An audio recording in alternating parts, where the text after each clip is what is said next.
ನಮಸ್ಕಾರ, welcome to ಯೋಯ್ TV Kannada. ರಾಜ್ಯದಲ್ಲಿ ವಿಧಾನ ಪರಿಷತ್ ಸಭಾಪತಿಯಾಗಿರುವ ಬಸವರಾಜ ಹೊರಟ್ಟಿ ಅವರು ಸತತವಾಗಿ ಒಂದೇ ಕ್ಷೇತ್ರದಲ್ಲಿ 8 ಬಾರಿ ವಿಧಾನ ಪರಿಷತ್ ಸದಸ್ಯರಾಗಿ ಗೆಲುವು ಸಾಧಿಸಿದ್ದು 18 ಮುಖ್ಯಮಂತ್ರಿಗಳ ಜೊತೆಯಲ್ಲಿ ರಾಜ್ಯದ ಜನತೆಯ ಸೇವೆ ಮಾಡಿದ್ದಾರೆ. ಒಂದು ಬಾರಿ ಶಿಕ್ಷಣ ಸಚಿವರಾಗಿ ಕೂಡ ಸೇವೆಯನ್ನ ಸಲ್ಲಿಸಿದ್ದಾರೆ. ಸತತವಾಗಿ 8 ಬಾರಿ ಗೆಲುವಿನ ಹಿನ್ನೆಲೆಯಲ್ಲಿ ಬಸವರಾಜ ಹೊರಟ್ಟಿ ಅವರು ಲಿಮ್ಕಾ ಬುಕ್ ಆಫ್ ರೆಕಾರ್ಡ್ಸ್ಗೆ ಭಾಜನರಾಗಿದ್ದಾರೆ. ಸತತವಾಗಿ 8 ಅವಧಿಯಲ್ಲಿ 43 ವರ್ಷಗಳ ಕಾಲ ಶಿಕ್ಷಕ ಕ್ಷೇತ್ರದಿಂದ ವಿಧಾನ ಪರಿಷತ್ ಸದಸ್ಯರಾಗಿರುವ ಹಾಲಿ ಸಭಾಪತಿ ಬಸವರಾಜ ಹೊರಟ್ಟಿ ಅವರ ಹೆಸರು ಲಿಮ್ಕಾ ಬುಕ್ ಆಫ್ ರೆಕಾರ್ಡ್ಸ್ ನಲ್ಲಿ ದಾಖಲೆಯಾಗಿದೆ. ಈ ಬಗ್ಗೆ ಪರಿಷತ್ ಸದಸ್ಯರು ಸದನದಲ್ಲಿಂದು ಒಕ್ಕೊರಲಿನಿಂದ ಪಕ್ಷಾತೀತವಾಗಿ ಅಭಿನಂದನೆಯನ್ನ ಸಲ್ಲಿಸಿದ್ದಾರೆ. ಹೌದು, ಲಿಮ್ಕಾ ಬುಕ್ ಆಫ್ ರೆಕಾರ್ಡ್ಸ್ಗೆ ಭಾಜನರಾದ ಬಗ್ಗೆ ಮಾತನಾಡಿದ ಸಭಾಪತಿ ಬಸವರಾಜ ಹೊರಟ್ಟಿ ಅವರು, ಇವತ್ತು ನನ್ನ ಜೀವನದಲ್ಲಿ ಶ್ರೇಷ್ಠವಾದ ದಿನ. ಎಲ್ಲರಿಗೂ ಕೃತಜ್ಞತೆಯನ್ನ ತಿಳಿಸುತ್ತೇನೆ. 8 ಬಾರಿ ಗೆಲ್ಲೋಕೆ ನನ್ನ ಬಳಿ ಬಂದವರಿಗೆ ಹಿಂದೆ ನಾನು ಸಹಾಯವನ್ನ ಮಾಡುತ್ತೇನೆ. ನಾಳೆ ಬಗ್ಗೆ ಗೊತ್ತಿಲ್ಲ ಎಂಬ ತತ್ವದಲ್ಲಿ ನಾನು ನಡೆದಿದ್ದೇನೆ. ರಾಜ್ಯಸಭೆ ಸದಸ್ಯ ನಾರಾಯಣ್ ಎಂಬ ಸದಸ್ಯರು ಇತಿಹಾಸ ನೆನಪು ಮಾಡಿ ತಮ್ಮ ಗೆಲುವಿನ ರಹಸ್ಯವನ್ನ ಹೇಳಿದರು. ನಾನು 18 ಮುಖ್ಯಮಂತ್ರಿಗಳನ್ನ ನೋಡಿದ್ದೇನೆ. ಬೇರೆ ಬೇರೆ ವರ್ಗದ ಜನರನ್ನ ನೋಡಿದ್ದೇನೆ. ರಾಮಕೃಷ್ಣ ಹೆಗಡೆ ಅವರು ನಮಗೆ ಮಾರ್ಗದರ್ಶನ ಮಾಡಿದರು. S Bangarappa, S M Krishna, Devegowda Rachaiah ಅವರನ್ನು ನೆನಪು ಮಾಡಿಕೊಂಡರು. ಇದೇ ವೇಳೆ ಮಾಜಿ ಪ್ರಧಾನಿ ದೇವೇಗೌಡರು ನನ್ನನ್ನ ಪಕ್ಷಕ್ಕೆ ಕರೆತರು. 2004ರಲ್ಲಿ ದೇವೇಗೌಡರು ನನ್ನನ್ನ ಮಂತ್ರಿಯನ್ನಾಗಿ ಮಾಡಿದರು. ದೇವೇಗೌಡರು ಕೊಟ್ಟ ಒಂದು ಅವಕಾಶದಿಂದ ಇಡೀ ದೇಶಕ್ಕೆ ನನ್ನ ಹೆಸರು ಪ್ರಸಾರವಾಯಿತು.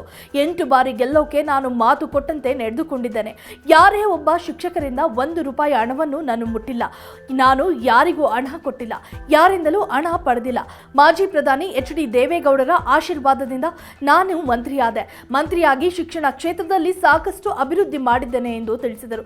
ರಾಜ್ಯದಲ್ಲಿ 600 ಮಂತ್ರಿಗಳು, 2000 ಶಾಸಕರನ್ನ ನಾನು ನೋಡಿದ್ದೇನೆ. ತಂದೆ ತಾಯಿಯರ ಆಶೀರ್ವಾದ, ಅವರು ಮಾಡಿದ ಪುಣ್ಯ, ಇಷ್ಟು ಸಾಧನೆ ಮಾಡಿದ್ದೇನೆ. ಎಲ್ಲರ ಜೊತೆ ನಾನು ಪಕ್ಷ ಜಾತಿ ನೋಡಿಲ್ಲ. ಇವತ್ತಿನ ಸ್ಥಾನ ಕಲ್ಪಿಸಿದವರು ಮಾಜಿ ಮುಖ್ಯಮಂತ್ರಿ ಬಿ.ಎಸ್. ಯಡಿಯೂರಪ್ಪ ಹಾಗೂ ಮಾಜಿ ಪ್ರಧಾನಿ ಎಚ್.ಡಿ. ದೇವೇಗೌಡರು. ನನ್ನನ್ನು ಸಭಾಪತಿಯನ್ನಾಗಿ ಮಾಡಲು ದೇವೇಗೌಡರು ನರೇಂದ್ರ ಮೋದಿ ಅವರೊಂದಿಗೆ ಮಾತನಾಡಿದರು ಎಂದು ತಮ್ಮ ರಾಜಕೀಯ ದಿನಗಳಲ್ಲಿ ಆದ ಸುಮಧುರ ಗಳಿಗೆಗಳನ್ನು ನೆನಪಿಸಿಕೊಂಡರು. ಇದೇ ವೇಳೆ ವಿಪಕ್ಷ ನಾಯಕ ಕೋಟಾ ಶ್ರೀನಿವಾಸ ಪೂಜಾರಿ ಮಾತನಾಡಿ, ಬಸವರಾಜ ಹೊರಟ್ಟಿ ಅವರು ನಾನು ಕಂಡ ಅಪರೂಪದ ಹಾಗೂ ಮುತ್ಸದಿತನದ ರಾಜಕಾರಣಿ. ಶಿಕ್ಷಣ ಸಚಿವರಾಗಿ ಶಿಕ್ಷಕರ ವರ್ಗಾವಣೆಯಲ್ಲಿ ನಡೆಯುತ್ತಿದ್ದ ಭ್ರಷ್ಟಾಚಾರಕ್ಕೆ ಕಡಿವಾಣ ಹಾಕಿದವರು ಎಂದು ಗುಣಗಾನ ಮಾಡಿದ್ದಾರೆ. ಒಂದೇ ಕ್ಷೇತ್ರದಿಂದ 8 ಬಾರಿ ಹೇಗೆ ಗೆದ್ದಿರಿ ಎಂದು ಪ್ರಶ್ನಿಸಿದ ಕಾಂಗ್ರೆಸ್ನ ಸಲೀಂ ಅಹಮದ್ ಅವರು ಈ ಬಗ್ಗೆ ಪುಸ್ತಕ ಬರೆಯುವಂತೆಯೂ ಹೊರಟ್ಟಿ ಅವರಿಗೆ ನಗುಮುಖದಿಂದಲೇ ಸೂಚಿಸಿದರು. ಬಿಕೆ ಹರಿಪ್ರಸಾದ್, ಸಲೀಂ ಅಹಮದ್, ಉಮಾಶ್ರೀ, ಯುಬಿ ವೆಂಕಟೇಶ್ ಹಾಗೂ ಸಚಿವ ಈಶ್ವರ್ ಖಂಡ್ರೆ, ವಿರೋಧ ಪಕ್ಷದ ಸದಸ್ಯರಾದ ಮರಿ ತಿಬ್ಬೇಗೌಡ, ರವಿಕುಮಾರ್, ಛಲವಾದಿ ನಾರಾಯಣಸ್ವಾಮಿ ಸೇರಿದಂತೆ ಹಲವು ಸದಸ್ಯರು ಹೊರಹಟ್ಟಿ ಅವರನ್ನ ಪ್ರಶಂಸಿಸಿದರು. ಅಭಿನಂದನೆಯ ಬಳಿಕ ಮಾತನಾಡಿದ ಸಭಾಪತಿ ಬಸವರಾಜ ಹೊರಟ್ಟಿ, ಇವತ್ತು ನನ್ನ ಜೀವನದಲ್ಲಿ ಶ್ರೇಷ್ಠ ದಿನ. ಎಲ್ಲರಿಗೂ ಹೃದಯಪೂರ್ವಕವಾಗಿ ಕೃತಜ್ಞತೆನ ತಿಳಿಸುತ್ತೇನೆ ಎಂದರು. If you like this video, ಬೇಗ ಲೈಕ್ ಮಾಡಿ, ಕಾಮೆಂಟ್ ಮಾಡಿ, ಶೇರ್ ಮಾಡಿ ಹಾಗೂ ಯೋಯೋ ಟಿವಿ ಕನ್ನಡವನ್ನು ಸಬ್ಸ್ಕ್ರೈಬ್ ಮಾಡಿ.